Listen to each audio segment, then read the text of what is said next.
So Stephen, I want to bring you into the conversation. It was back in 2019, the DevOps Automated Governance Reference Architecture was going to come together. You, John, Sam Guggenheimer, Michael Nygaard sat down to write this reference architecture. What brought you into that conversation, that fold to say, we have to develop this thing? We want a PhD guy on this.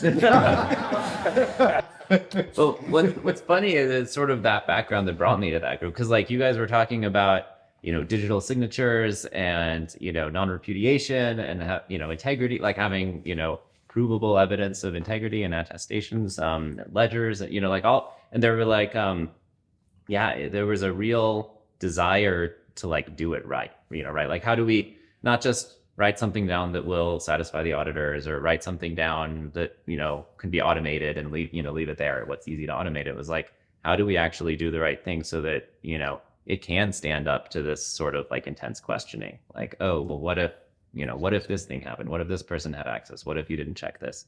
And so, it was really that rigor that it was bringing to it. One of the things that was interesting there, so I kind of put this thing together, right? I called Topo. I said, we need to do this, right? Because normally you'd go and you'd sticky board, and I kind of changed the culture of basically telling Gene, hey, I already got one, and you can't tell me no because Topo's already. And I had Courtney too. I had Courtney, and so we had that. We showed up, but we're in this room, and I'm sitting back, and I'm just watching. Topo's getting up on the whiteboard, and says, "Well, we do this at our bank." And Sam Guggenheim, who ran infrastructure, says, "Well, we do it a little bit different here." And then John would get up, and Dwayne Holmes was there. He was running like at Marriott. He ran like $60 billion worth of revenue through Kubernetes.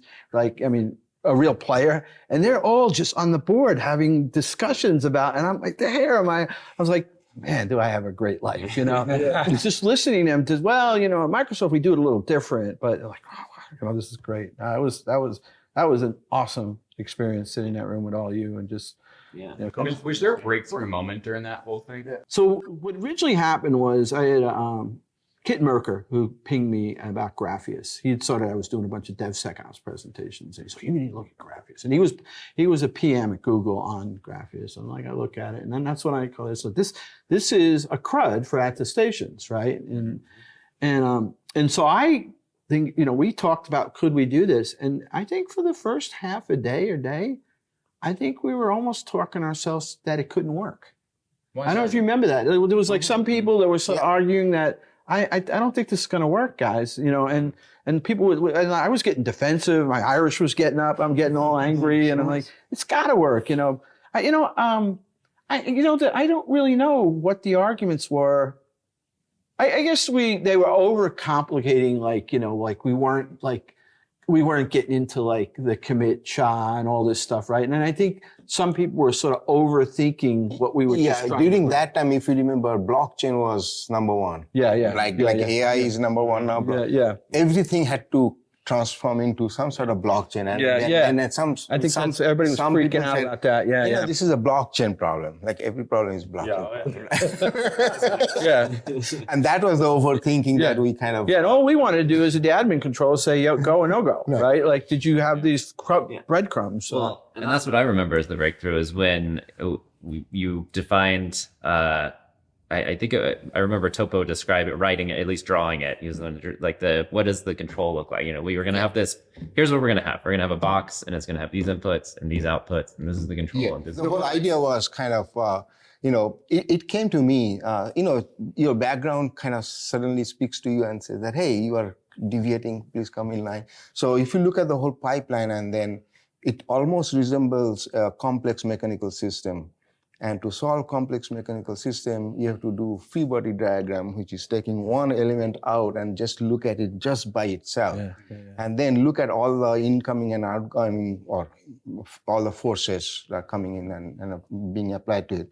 So if you look at just build, if you just draw a box, build, what is the risk? What could go wrong with build? You just list those. Those are your risks, right? To mitigate those, these are your controls. That was really. And then in that box, there are some input, like new SHA, or the new code, and the output, new artifact, and then you have a bunch of actors. Now, if you look at the controls, All you can do is control these three things: the input, the output, and the set of actors. Nothing else matters because there's nothing else going on in that free body diagram. So that kind of That was really hard because that actually got us. Because the other thing, I think we were over rotating on Grapheus too, because we didn't really understand how Grapheus was, and in the end, it didn't work really, right? And I think that people were sort of over rotating that it wasn't the silver bullet for that.